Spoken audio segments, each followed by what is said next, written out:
now for real, we move on. We made some mistakes, but we learned from our mistakes here on the Frustrated Jacob YouTube channel, and we become better because of them. All right, here we go. I take it you're Riku. Are you with Ansem? You are half correct.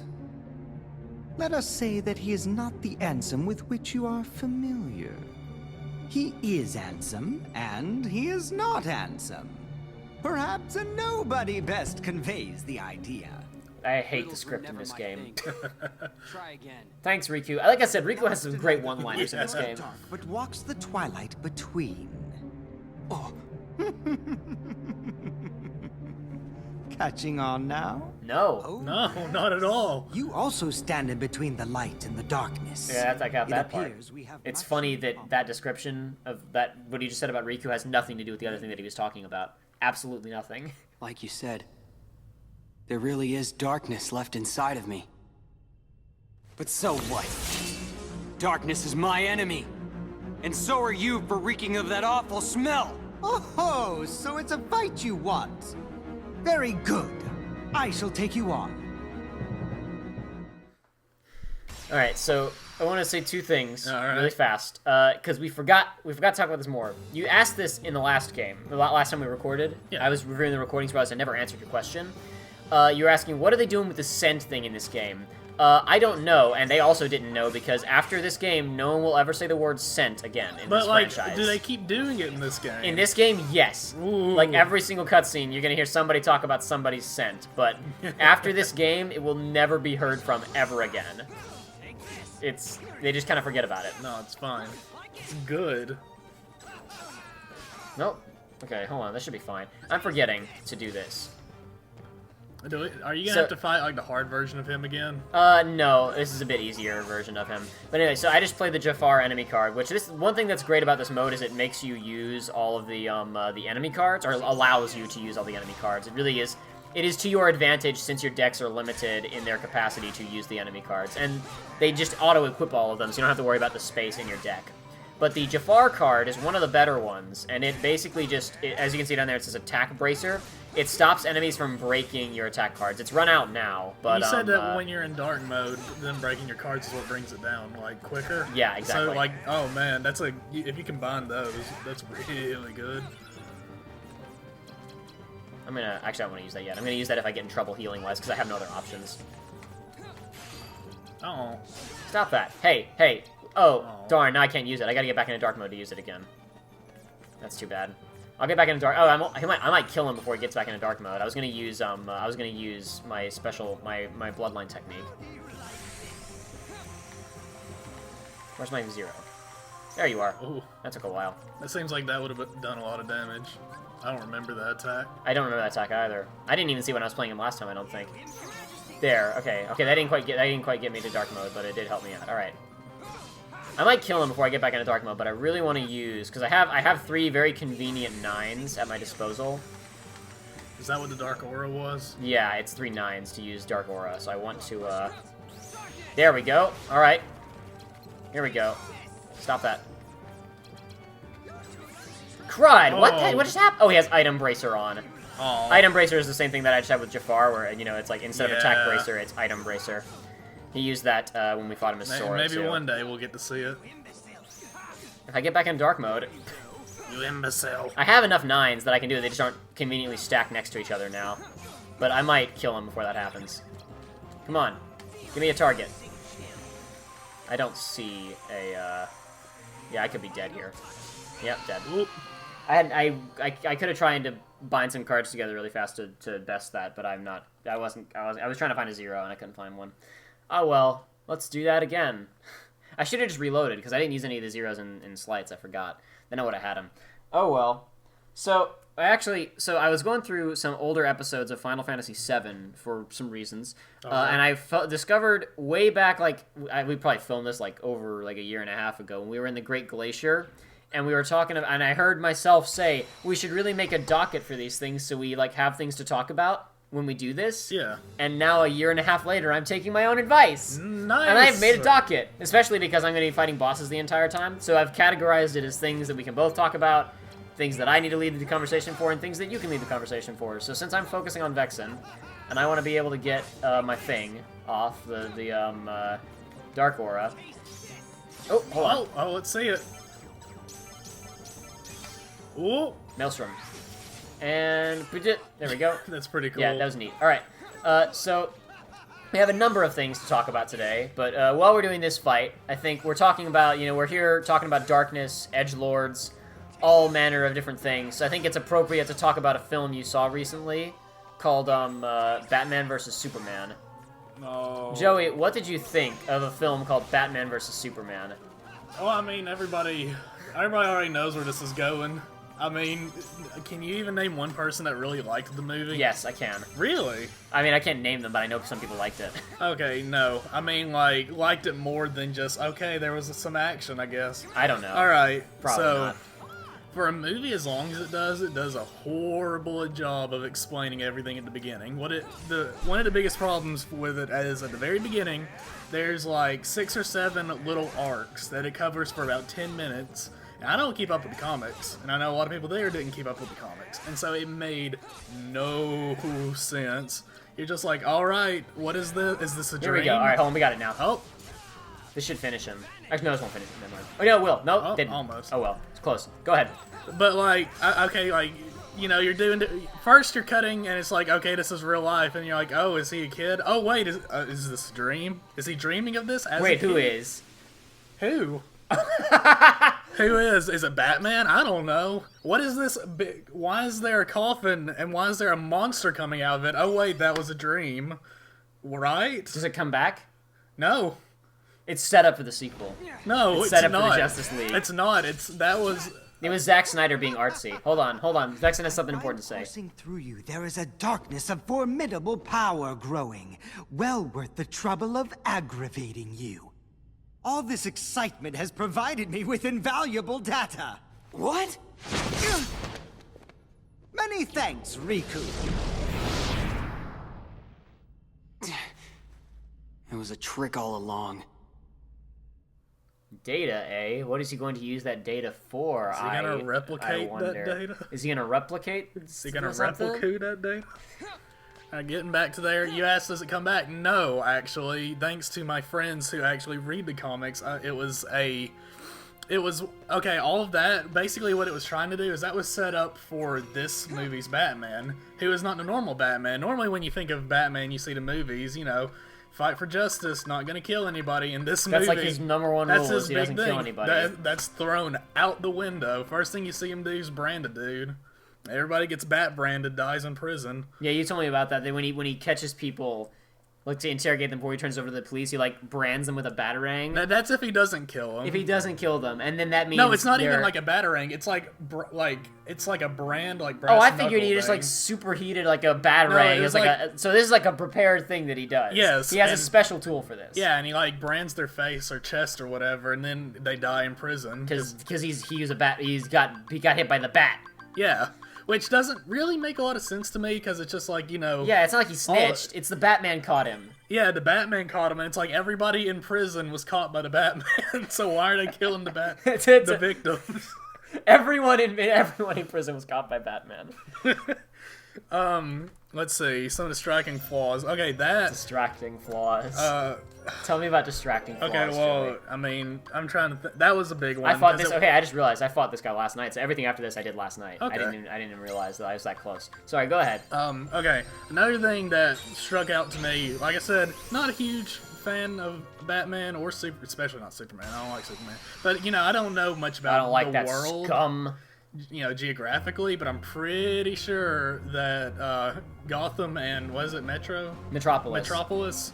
I'm pretty sure they're not like a few miles away from each other. Oh yeah, you said like they're like across a lake from each other. Yeah, no, well, I mean it's a little bit bigger than a lake, but it's just like you can see them like very clearly from each other, and it's not even that far away from each other.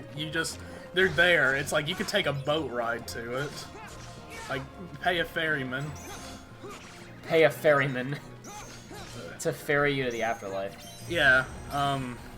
Okay. One of the things, and this is one of the things I was looking forward to, is I was like, okay, well, they're gonna try to pull the whole, they're gonna try to pull the whole Seiya no Uta thing, where it's like, who's the bad guy? Like, The whole you what might thing? be. like in Seiya no Uta, we were talking. Is that an about, anime? No, it's that that really gross, disgusting visual novel. Oh, Song of okay. Seiya. Right, Song of Seiya. Okay, I gotcha. But dude, the whole thing. Yeah, I don't know that Moonspeak language, man. You gotta tell me the English version. You gotta tell me that in American. But we don't speak that taco language around here, boy. But that was my brother told me that a friend of his allegedly saw a redneck in a Taco Bell with some Mexican people there speaking Mexican, and he walked over to them. I said Mexican on purpose. I'm being sarcastic. And he walked over to them and told them, "Listen, we don't speak that taco language around here."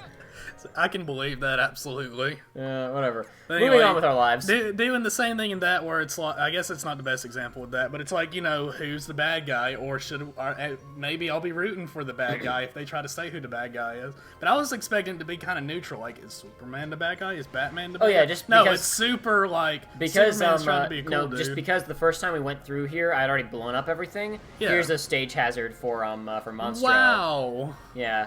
Because I blew everything up when we went through here as Sora, so I thought I'd show that really fast. I didn't blow anything up this time around because there are no cards to collect. It's like I can only get his health. So as long as I had full health, I didn't bust anything up.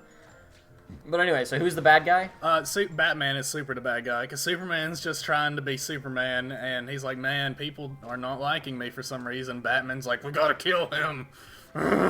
Alfred, we gotta kill him. And Alfred's like, why? He's like, he's just angsty the whole movie. Yeah, well, I mean, I guess you could say that Batman is angsty all the time. The entire... Have you seen the trailers for the Lego Batman movie?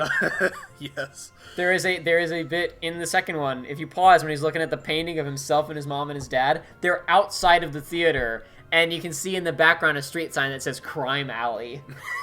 Oh, gosh. Hey, Mom. Hey, Dad. I saved the city today again. I think you would have been really proud. Yeah, no, literally, the only purpose of that movie was to promote the Justice League movie coming out. Like, that's the only reason. So I know that Wonder Woman is obviously in it. Oh, hold on, more cutscene. Then we'll talk more about Batman vs Superman. Naminé's powers are being used to shuffle his memories as we speak. Marluxia may well succeed in getting his puppet. Sora would be a valuable asset to the organization. But Marluxia and Larxine's actions, they leave me quite uneasy. And then there is Axel. Who knows what that one is thinking? Vexen should take care of this. His replica is soon to be completed. But Vexen despises Marluxia. Think of the mess it would make. So we must tell him. Isn't it better that Vexen clean up the mess than leave it to us? What did that mean? What does that mean? I don't know. Like, for real, I'm not sure I followed that entirely. I don't know. I guess it was just like, Marluxia and Vexen don't like each other.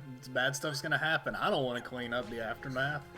I should note really fast. know. I should note before we continue with anything else. I shouldn't open that. Oh well. Hey, you see my health there? Yeah. That nice little semicircle. I really like visual symmetry. It's like, I really like having it there, like like the quarters, right? Yeah. At the top there, like that. Or even like there. So I haven't upgraded my health since this. Until when we get to Destiny Islands, which is the third to last floor, I upgrade my health. But the rest of it is like this. I only upgrade my attack power and my dark power. I mean, if that's all you need, then whatever. I decided I was gonna do this like a pro would, and I got just enough health to give me some cushion room. And I'm playing it like a true edgelord would, like Riku would want us to. Exactly. Riku doesn't need health; he just needs darkness and damage. Darkness. No parents. Super rich. Kinda makes it better. So what were you saying a second ago? You said Superman or Superwoman. I know Wonder Woman was Wonder Woman, not Superwoman. not She's Superwoman. Supergirl is in the TV show. She's gonna get her Also, movie. so no, hold on. So that takes place in universe with the films, even though it's like colorful and bright. It makes no sense to exist in the same galaxy. It's the same problem with the Suicide Squad stuff. But there's also a Flash TV show. But doesn't Flash show up in the film? Okay, there's a Flash TV show, and he shows up briefly in the film. Is it the same actor? Nope. It's a different Flash. Different ethnicity. It's a completely different Flash. Yes. Okay, I'm sure a DC guy could explain, like, there's multiple Flashes and it makes sense to me. My comic book friends were saying, no, it's stupid, why? Because that actor isn't big enough for a movie, I assume. Whatever. What- I don't whatever. care. I am waiting for Melinda May from Agents of S.H.I.E.L.D. to show up in one of the Marvel movies. That'd be the coolest thing ever. Melinda May, played by Ming-Na Wen from, most people would know her from ER for her face. She was on ER for a number of years. She voiced Mulan in the Disney Mulan films. Right. And she's a much more stoic character in Agents of S.H.I.E.L.D., but she mostly just goes around and kicks people's butt all the time. Nice. And she's very cool. She's cool enough that they put her into the comics, even though she was introduced in the show. Really? Yeah. That's pretty cool.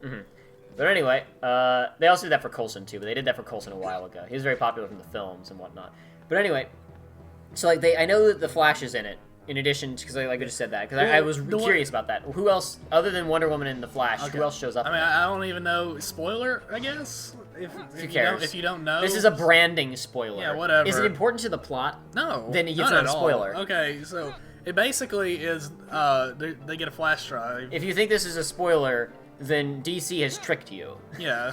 No. You've okay. been hoodwinked. Batman sends Wonder Woman like a file that he got from like a flash drive. I think that's how it works. I don't remember the specifics. I was losing interest at the time.